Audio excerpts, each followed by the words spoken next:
ngasi Manipuri Language Advisory Board ki convener amoina aina mayam the Manipuri sharing sidinabagi ahum suwa thoram chidista mayam purma koi tara noksari Madam R.K. Sanahanbi Devi, Madam R.K. Hemabati, L. Donesor Kirankumar, L. Jibon.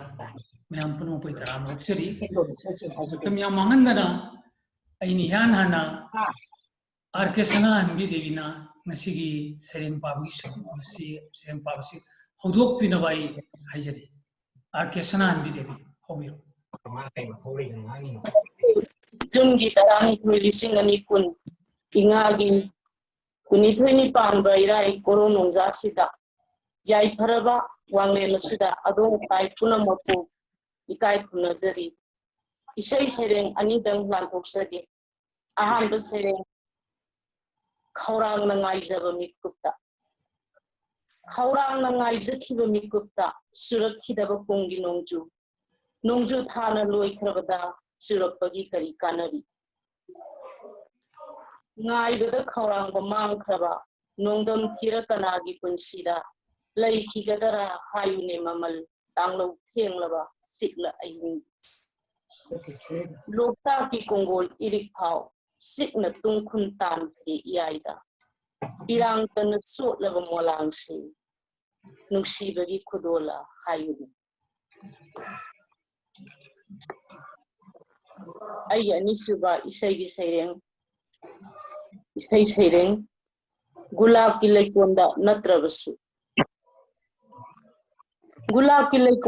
natrabasu sasaridna angang gulab nungsigi pantungna taang khrabasu lasaridna thamoida nangbuti gulab ki laikonda natrabasu sasaridna angang gulab Nusigi pantungla taang khrabasu lasaridana thamoida nangbuti sajibu nonglaibu mipaiduna sakhidaba yawbara gulabna wapsingi ulen bukijaduna lotkibanane laisakbu gulabna sangkhaba masuni koklaroidaba punsigi lainingni tonglaroidaba iwairasu nongjugi irikna maywairasu thabalgi ipomna Angang gulab se thamoinda satkai lagi leptana ngasisu hengal lagli leisapsu leisusu loinai draba leinamni nungsiba punamabu krumse. Wah, great. Mathangda ai L. Jibon Longjambu mahaki sering kudol tobinaba singseri. Mayamura bu kuramjari. Jibon Longjam aya khori lon lukhagi member ojari on the reading party direction ojari nantuk sage hoki se ziri lamem da katuk saba ki ay athubi ya ki se ngi mami mira bi ki nahaku asuk kuibase nomta su hambiru de Kari sariba, kari seliba. Nomata su hambiru de kari sariba, kari seliba, karam na hingliba, matam ginong leida. Saray pimanna, kupsan bangambara, iyagi masit mangalbo. Nahakti, oiram le palengi, pizigi hiyay athuibi. Nahakti, oiram le palengi, Iri hiyay athuibi nahati palengi tawyang panglabini chapon basatamda chapon mangamlabini kokta sambu puvini ngakna lerne nahana imagi hingol sai nungi nungchup kharai thongalbu tingam laikang hingsaba singu maichiba piram le nahana makala mandire Imagi mai thung nahaki pamba kairel sadong bini khangi nahana arun malanjang thawai lakpigi miyoi ba khunai bu yoslibi khangi nahana arun malanjang thawai lakpigi miyoi ba khunai bu Yosel Adunani Namana Lantenariba Miku Punja Kudindi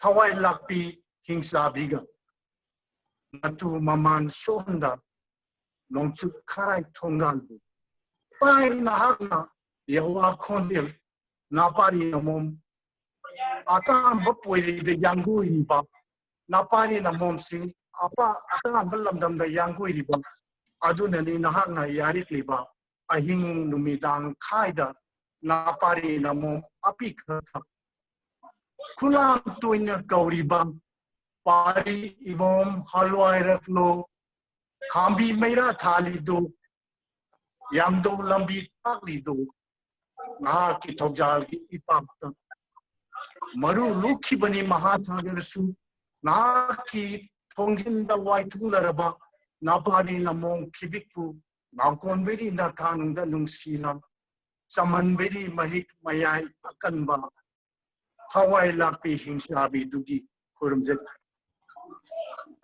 Jiri yam fasagre mathang dai huzik agi inao Kasham Priyo Kumar magi sayin tobe Kasham Priyo Kumar Jari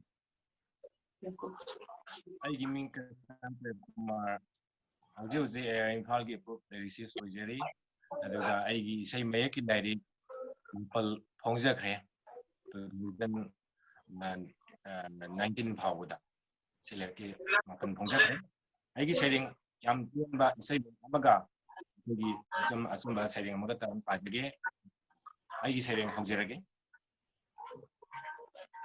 Nangi Konzel Tanning Liba Nangi Konzel Tanning Liba Nangi Saktam Tani Young Liba Nangi Konzel Tanning Liba Nangi Saktam Tani Young Liba Ate Kari Sukhoidaru Pumna Maktagi Ate Kari Sukhoidaru de Heli Nanguna Pumna Maktagi Nangi Mean Duni Nauru Nivasu Lane Young Lapado Nangi Nataudan Pamjarusu Mong Hadana Samzari Nangi Nataudanari Pamjarusu Mong Hadana Damjari Nato Aigi Tamoi Gidinang Tanine Aigi Tamoi Gidinang Tanine Sinba Yaroi Kananasu Laisak Laisin Tibini Lahau Laden Gum Winnie Lahau Laden Gum Pinam Sawi Aigi Anisuba Kaidaway Hangani Kaidaway Hangani Corona Nango Kaidaway Hangani Kang Badawari Nangi Sangin Hallo Nahan Pamda Tero Nahan Nati Pamda Hallo Nahan Pamda Tero Nati Pamda Hari Equina Nangi Parasing Hari Equina Nangi Parasing Nasigi Muba Kunai Sida Karamba Changing no Nang Naying Liba Karamba Changing no Nang Naying Liba Kayam Queen Sum no Otkini Kayam Queen Sum no Otkini Nang Namalim Sidagi Karibu Pam Liba Nang Namalim Sidagi Kangle Equina Nangi Pauzel di Amana Amabunung Siba Tambagi Are late Yanaduna Samin Nabagi Achumbalichat Kunabagi Parasing Achumbalichat Kunbagi Parasing Adubu Masimadi Lako Hining Ba Matang Adubu Masimadi Lako Hining Ba Matang Nang na Sumna Malim Sida Laidaba Nang na Sumna Malim Sida Laidaba Lam na Halani Amaga Naksinadana Hangoy na halani sing na halani Amana Amabu Matam Supagi Oina Nang Buki Badagi Matam Supagi Oina Nang Buki Badagi Agachari wow anda Madam R.K. Hemabati saying Kudol Tobinova Hajari Aikiming Rajkumari Hemabati Devi Kangabam Lekai Imfa Aina Aten Basharing Anikatang Pajake Ahan Basharing Laknaba Punshi Lambi Sida Ai Landi Ira Late Hajanabagitamak Tanari Aina Nangu Nang Nasi Imang Thana Yangna ꯑꯩꯒꯤ ꯋꯥꯀꯠ ꯇꯥꯗꯅꯕ ꯑꯩꯁꯨ ꯌꯥꯝꯅ ꯅꯪꯕꯨ ꯐꯪꯕ ꯉꯝꯅꯅꯕ ꯃꯤꯅꯩ ꯏꯕꯥꯅꯤꯃꯛ ꯂꯝꯕꯤ ꯑꯁꯤꯃꯛꯇꯗ ꯄꯨꯛꯅꯤꯡ ꯋꯥꯈꯜꯗꯤ ꯊꯤꯅꯗꯅ ꯇꯥꯔꯔꯣꯏ ꯈꯟꯅ ꯆꯦꯜꯂꯤꯕ ꯅꯪꯅ ꯀꯟꯈꯠꯂꯛꯂꯤ ꯄꯥꯡꯒꯜ ꯊꯧꯅꯥ ꯇꯝꯖꯅꯤꯡꯕ ꯇꯥꯟꯅꯔꯤꯕ ꯑꯩꯅ ꯁꯣꯟꯊꯔꯛꯏ ꯄꯨꯛꯅꯤꯡ ꯋꯥꯈꯜ ꯇꯥꯃꯤꯟꯅꯕ ꯂꯩꯇ꯭ꯔꯕꯗ ꯇꯨꯃꯤꯟꯅ ꯂꯩꯈ꯭ꯔꯦ ꯄꯦꯟꯗꯕꯁꯤꯡ ꯂꯣꯏꯈ꯭ꯔꯦ ꯂꯩꯇ꯭ꯔꯦ ꯅꯪ ꯑꯩꯒꯤ ꯋꯥꯔꯤꯁꯨ ꯃꯗꯨꯃꯛꯇꯅ ꯅꯛꯅ ꯆꯦꯟꯃꯤꯟꯅꯔꯤꯕ ꯏꯕꯥꯅꯤꯁꯦ ꯂꯥꯞꯅꯩ ꯌꯥꯝꯅ ꯂꯥꯞꯅꯩ ꯑꯩꯒꯤ beautiful beautiful beautiful ꯑꯀꯥꯏꯕ ꯀꯥꯏꯔꯕꯗꯤ ꯍꯨꯟꯗꯣꯛꯈꯤꯕ ꯂꯤꯛꯂꯤꯒꯤꯗꯤ ꯃꯍꯧꯁꯥꯅꯤ ꯀꯥꯏꯔꯕꯗꯤ ꯀꯣꯟꯁꯤꯟꯕꯤꯕ ꯃꯤꯑꯣꯏ ꯄꯣꯛꯀꯤꯗꯤ ꯊꯧꯗꯥꯡꯅꯤ ꯅꯠꯇꯦ ꯂꯤꯛꯂꯤꯇꯅ ꯀꯥꯏꯒꯟꯕ ꯃꯄꯣꯛꯅꯤ ꯃꯤꯑꯣꯏꯕ ꯁꯣꯏꯈꯤꯕ ꯃꯤꯀꯨꯞ ꯑꯃꯗ ꯑꯣꯏꯈꯤꯕꯅꯤ ꯑꯀꯥꯏꯕ ꯁꯣꯏꯈꯤꯕꯅ ꯄꯥꯝꯖꯩ ꯉꯥꯛꯄꯤꯕꯅ ꯍꯦꯜꯍꯜꯂꯤ ꯄꯨꯟꯁꯤꯒꯤ ꯃꯃꯜ ꯄꯨꯔꯛꯏ ꯑꯍꯦꯟꯕ ꯅꯨꯡꯁꯤꯕꯗꯒꯤ ꯍꯦꯟꯕ ꯂꯟꯕꯨ ꯀꯔꯤ ꯂꯩꯔꯤ ꯃꯤꯑꯣꯏꯕꯒꯤ ꯌꯨꯔꯛꯀꯅꯤ ꯀꯤꯗꯨꯅ ꯍꯨꯟꯗꯣꯛꯅꯔꯤꯕ ꯑꯀꯥꯏꯕ ꯂꯤꯛꯂꯤ ꯃꯆꯦꯠꯇꯤ ꯊꯦꯡꯂꯨꯔꯒꯇ ꯌꯨꯔꯛꯄꯅꯤ ꯄꯨꯟꯁꯤꯒꯤ ꯑꯀꯥꯏꯕ ꯃꯆꯦꯠꯇꯤ ꯍꯥꯞꯇꯣꯛꯂꯒ ꯍꯦꯟꯅ ꯌꯨꯔꯛꯀꯅꯤ ꯆꯩꯅꯥ ꯐꯥꯎꯕ ꯍꯦꯜꯂꯛꯀꯅꯤ beautiful mathang dai ki maruf Donesor Konsam ma ki saying kudol tambi da bai mixing jari Donesor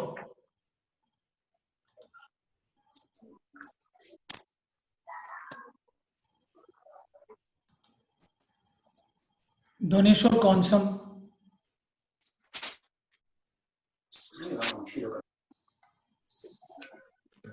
Ahan Basering Aroi Wahini Matamgi Latam the Iriba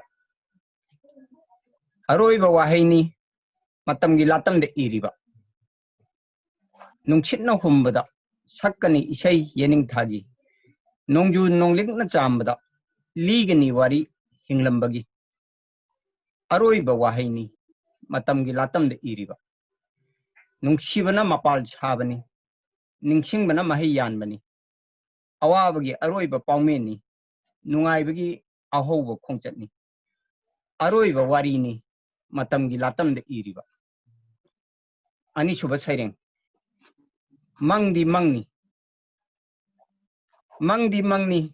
Mangui Nalagani Manglangi Pajaban Nungai Punamak Manglangi Pajaban Nungai Bapunamak Lalak Loi Mangi Lamkai Kedong Ningsing Bagi Nungai Bamayai Mikup Amadi Nong Tangi Mangdi Mangui Nalagani Taja Hanan Ban Wabani and Ningsing Bagi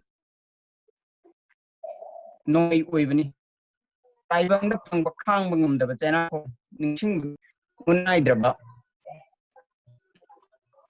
Taibang the Pangakang the Vajana Ningsing Bagi Munaidraba Hungulni Mangdi Mangwin and Luigi Arroy saying Taibang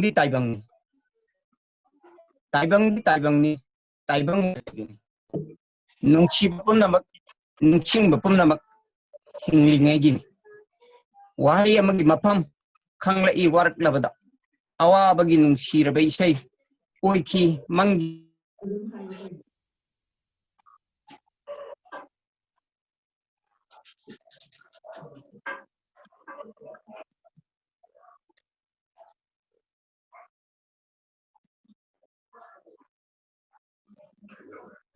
start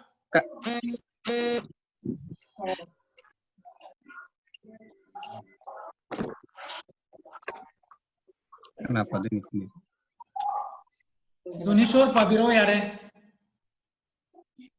Pathok jadi bersering ikau langbak nolak terpayu ya di wakil gitu langga wahai ni yang pat amat di payu na lagi lihat laga nang na laku dungai hang kiba ya inong minoki nong tang kup la besulap na hangani kalakpai maisadi miyingi yening hulabsunakna ngaijabagi lambidi hang wahaigi yempak amadi paiduna leiri leplaga nangna lakpadu ngai ngai khogi kayam kuina nakin tha oina lengdana ngai khogi kayam kuina nakin tha oina lengdana yening tha kayano kapliba yenau salon yengdana khangdabagi waram loi nangdi nonglakta payu yadi wakhal telanga nangna lakpadu ngai Wow, very good. Wow.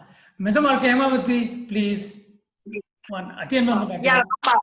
Yeah, please start. I isang say ama kata pa jage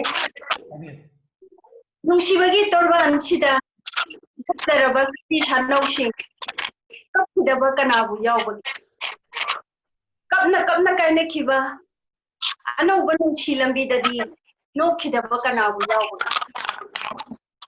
nigi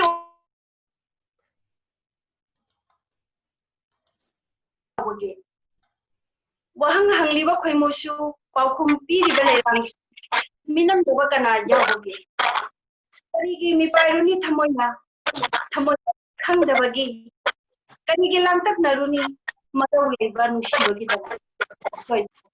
Okay, very nice. Madam Sanahanbi, please. Kari haba Kana Sanahanbi. Sanahanbi, please.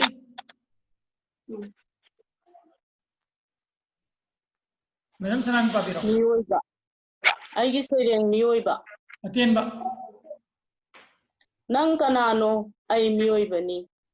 Aigi ipana korohan bani. Aigi ipana malem laybani. Nang gilaining di karino punamo punung siba. Amatoy ni himinaba. Karam na hingani miyoiba oina. Karam na sigani miyoiba oina. Kanagi na magsigani miyoiba itamak maleng itamak. Nang napamsabadi karino asumba, asemba, asamba. Kunang mapu. Kaya kumaze. Jibon. Sorry. Ima ay sayang ni maming. Dang kausla ini tuang. Sangtab masada ni tuang. Dang kausla ini sangtab masada ni tuang. Hindi ko mapun pagili. Kagalay na tuang tamna. Pare I kole lama. Pare mo nung siba. Tonghi na tay kagalo. Sari itong sakano. Maning tamni mo resyo. Makatamni mo siyang su. Nakakay ay itake. Kamutaki hendu na kurimdeli. Kumar.